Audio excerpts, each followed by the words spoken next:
Very devious man, because I had no interest in acting when I was 16. I was somebody who wanted to be an astronaut. I was an avid reader and I didn't see myself ever being in front of a camera, not because I thought I was above it, but because I had seen people like Smita and Shabana and Kulbhushan and Sanjay Dutt. I grew up with these people and I understood from very close quarters that fame is not for sissies. Showbiz is not for sissies. It's not as glamorous as it seems in the front page of a tabloid. It's a long, arduous a road of acute loneliness where you're constantly kind of having to really ask yourself whether you are all of that you project. And I said, no, this is not for me. So he offered me Daddy and I said, I'll think about it. And he said, I'm giving you 24 hours and come back to me. And I didn't.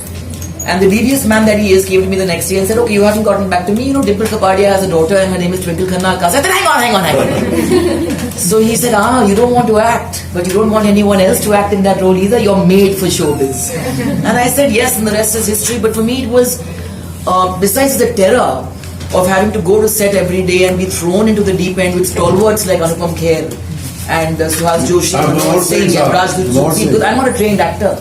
I never went to an acting school, or I'd never done theatre. You didn't even audition me. Just one day before shooting, you made me read 2 lines and you said, okay, that's fine, I'll manage with you. And he told me, he said, if you're going to be bad, Pooja, I'm going to throw you out. He says, I'm not going to give the world the privilege of telling you that you're no good. I will tell you that you're no good. And that terrified me, of course, and also the unit. The unit were people I grew up with. So for me, it's not about what a critic thinks of me. For me, it's what my spot boy thinks of me. What that lightman who had carried me in his arms thought of me. And I remember the day before my first shooting, Jagan was saying, "Acha, kal to Pooja Bittiya ki shooting hai, dekhte hain, abhi kya kar leti hai." And I said, oh my God, why have I walked into this? But more than that, I think it was, I keep telling my siblings, I said, I have an edge. You all have only seen the flight of Mahesh Bhatt. I've seen him in the gutters and I've seen him pick himself up from that gutter and become the man that he is today. So I have seen all the seasons of my father in a manner very intimately. I was that child who opened the door to him when he came back after binge drinking for 3 days. I was that child who saw my parents' marriage break up because of alcohol. And for me, being in those scenes and kind of seeing Anupam Kher kind of battle that bottle was something that was very personal for me. And like he talks about that climax that was actually rewritten that day, which was actually a turning point for you in many ways. But the irony of Daddy is that the girl who struggled in that film and weaned her father of alcohol had to struggle with it herself many years later. So life really comes full circle. So what was fiction became a fact for me. You.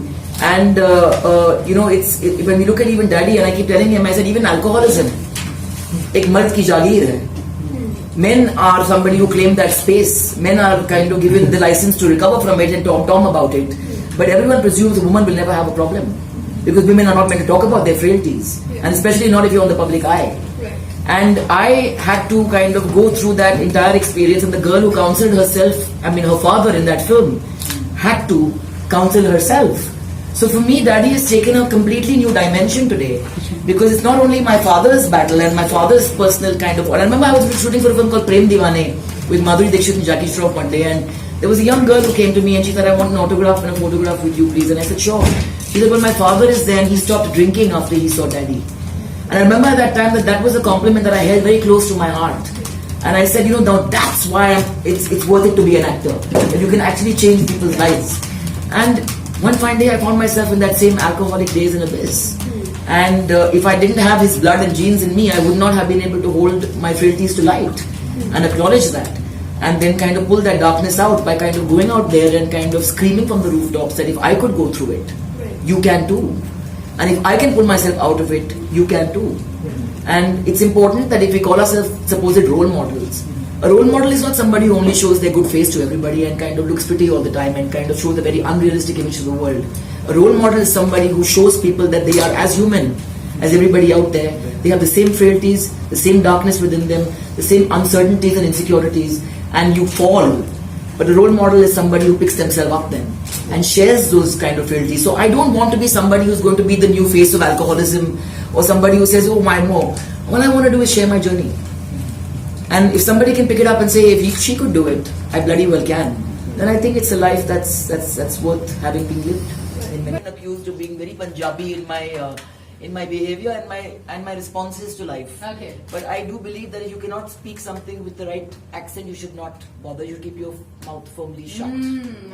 I find it amazing that you don't mind having multiple partners, but you're too frightened of the L word. Has become like the F word. Nobody uses LOVE anymore. I'm too cool to be in love with you, but I can have sex with you 18 times a day. I don't think that's cool. I think loyalty is sexy. I think integrity is sexy. You know, and for me, the only six-pack I'm interested in is in a man's brain. And unfortunately, that's lacking today. Because we talk about women's liberation, and we talk about kind of, you know, women are going out there and becoming achievers. But it's not, if your bedroom is not different from the world outside. So how can the streets be safe if you're not safe at home? 90% of sexual abuse is happening inside the home. Women are covering up that they're getting beaten up night after night after night. So abuse is not only rape. Violence against women is not only rape. It's many